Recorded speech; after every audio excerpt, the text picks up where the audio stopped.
No vídeo de hoje nós vamos falar sobre o sincretismo religioso na Umbanda, essa relação entre os santos católicos e os orixás. Será que em pleno 2021 ainda vale a pena manter esse sincretismo? Afinal de contas, Oxalá é Jesus? São Jorge é Ogum? Vem comigo que eu te explico após a vinheta.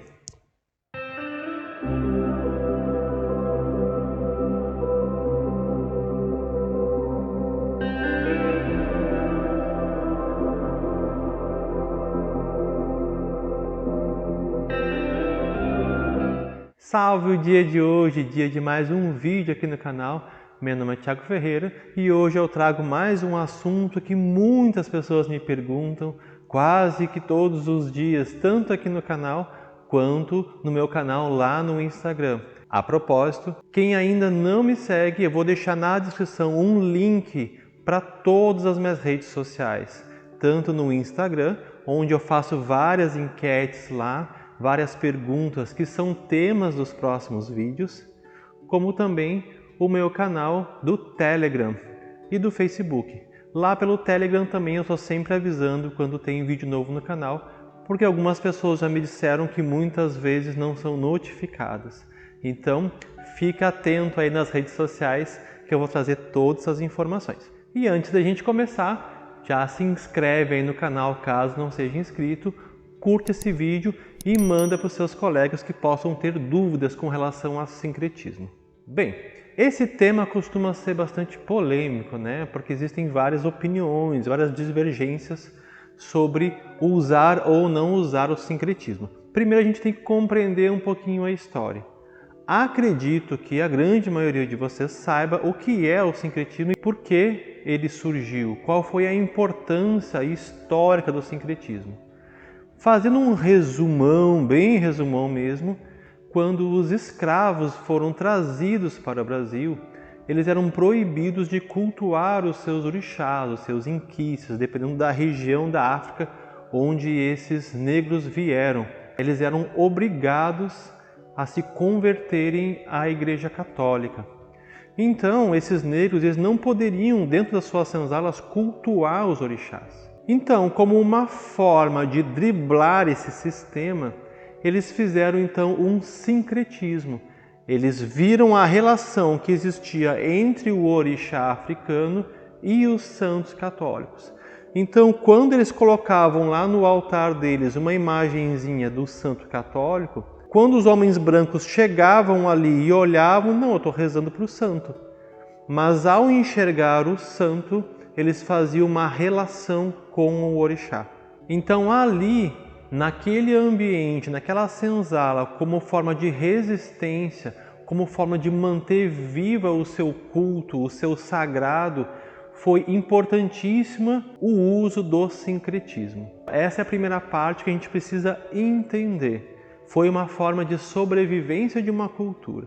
Quando a gente pensa no candomblé, que se desenvolveu a partir dessas vivências na senzala, aqui existe uma divisão. O primeiro grupo de pessoas acredita que o sincretismo ele deve ser mantido como uma forma de reverenciar os ancestrais que fizeram aquilo ali para poder manter viva a sua chama, poder manter vivo o seu sagrado. Então, numa forma de referenciar os irmãos que morreram na senzala e que lutaram para manter a sua fé viva, algumas pessoas defendem que sim, o sincretismo deve ser mantido por respeito aos seus ancestrais. Existe um outro grupo de pessoas que pensa justamente o oposto. O catolicismo foi uma religião imposta sobre aqueles negros, sobre aquelas pessoas que estavam ali. Eles foram impedidos de professar a sua fé. Então foi uma forma de agressão e que hoje em dia não precisa mais. Então, de certa forma, manter o sincretismo é se manter acorrentado ao agressor. Não tem porquê uma religião africanista manter relações com o cristianismo que não faz parte da sua cultura. Essa é uma segunda visão. Isso enxergando o candomblé. Não é a minha praia, tá? Não é a minha área. Então, estou falando o que é de conhecimento geral. Então, vamos lá. Vamos trazer agora para a Umbanda. Se nós enxergamos a Umbanda, que foi criada a partir de Zélio de Moraes em 1908, naquele momento já se tinha liberdade para cultuar o sagrado. Já não tem mais o porquê existir um movimento de resistência. Então, por isso que para muitas pessoas não faz sentido utilizar a questão do sincretismo religioso dentro da Umbanda. Porém, vale lembrar alguns detalhes. Primeiro, a família de Zélio de Moraes era uma família muito católica. Existia ali, naquele meio, uma influência católica muito forte. Segundo, a Umbanda foi anunciada dentro de um centro espírita kardecista, e o kardecismo é cristão. Então existe uma influência do cristianismo muito forte dentro das origens da Umbanda. E se nós formos olhar também pelo lado espiritual, quando o caboclo das 7 encruzilhadas anuncia a religião de Umbanda e anuncia a formação da primeira casa, ele nomeia essa casa de Tenda Espírita de Umbanda Nossa Senhora da Piedade. Ou seja, ele traz ali um elemento católico muito forte, que é a Nossa Senhora da Piedade. Da mesma forma, todos os primeiros terreiros que foram fundados, todos traziam esses nomes de santos católicos. E tem um porquê trazer um pouco dessa imagem católica para dentro da Umbanda, até para que a Umbanda não sofresse todos os preconceitos e as perseguições que os terreiros sofriam naquele período lá no Rio de Janeiro.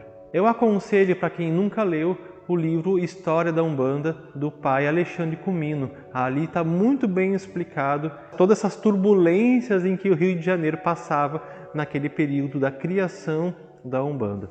Então, parando para pensar por essa ótica, a ótica de que quando a Umbanda foi criada, já não existia uma necessidade de um sincretismo, mas também de que na origem da Umbanda, para quem acredita, obviamente, da origem a partir de Zélio de Moraes, existia uma influência católica muito grande nos seus ritos, então o sincretismo dentro da Umbanda passa a ser simplesmente opcional.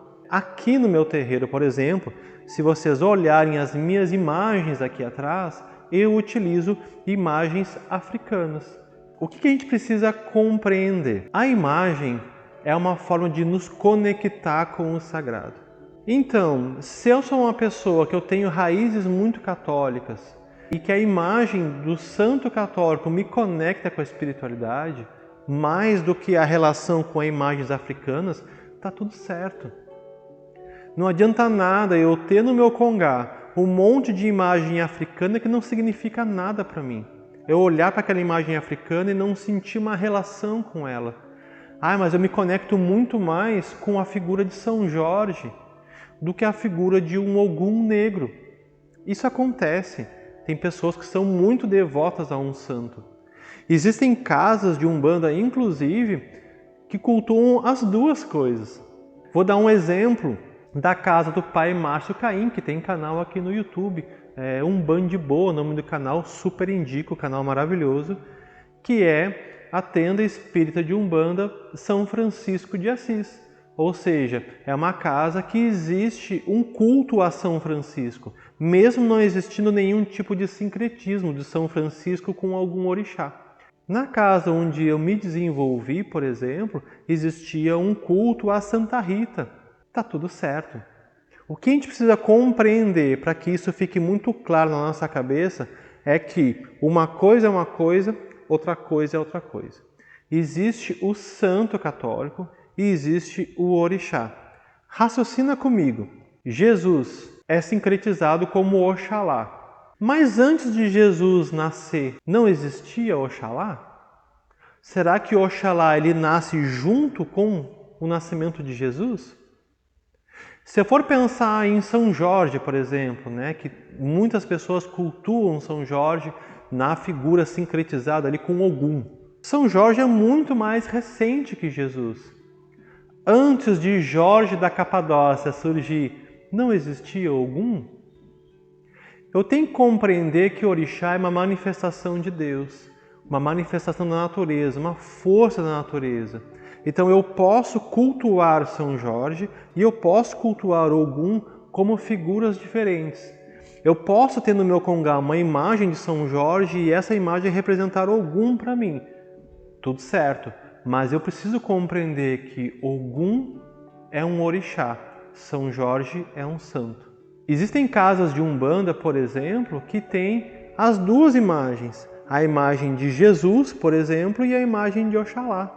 Esses dias eu vi um vídeo do pai Alain Barbieri, que também tem canal aqui no YouTube, e ele fala no vídeo dele que o congá dele é de imagens africanas, porém, como a casa dele é uma casa de Ogum, e ele tem uma relação muito forte com São Jorge, ele tem uma imagem que representa Ogum, que é uma imagem de São Jorge. Então ele tem um São Jorge gigantesco no congá dele, mas todos os outros orixás são figuras africanas. E está tudo certo. É a forma como ele se relaciona com o sagrado. Ele olha para o São Jorge e aquilo conecta ele com o sagrado. E é isso que a gente tem que compreender. Ah, Thiago, eu quero montar um congazinho para mim na minha casa. Eu quero montar um altarzinho pessoal. Monto ele com imagens católicas ou monto ele com imagens africanas? Depende do teu gosto pessoal, meu irmão. O que te conecta mais com o sagrado? As imagens católicas ou as imagens africanas? E vocês podem ter, inclusive, as duas imagens, e está tudo certo. Lembrando sempre, como eu falo em todos os canais, essa é a minha opinião, é a forma como eu enxergo. Se o teu dirigente, o teu pai de santo ou mãe de santo pensa diferente com relação a isso, respeitem sempre o seu dirigente.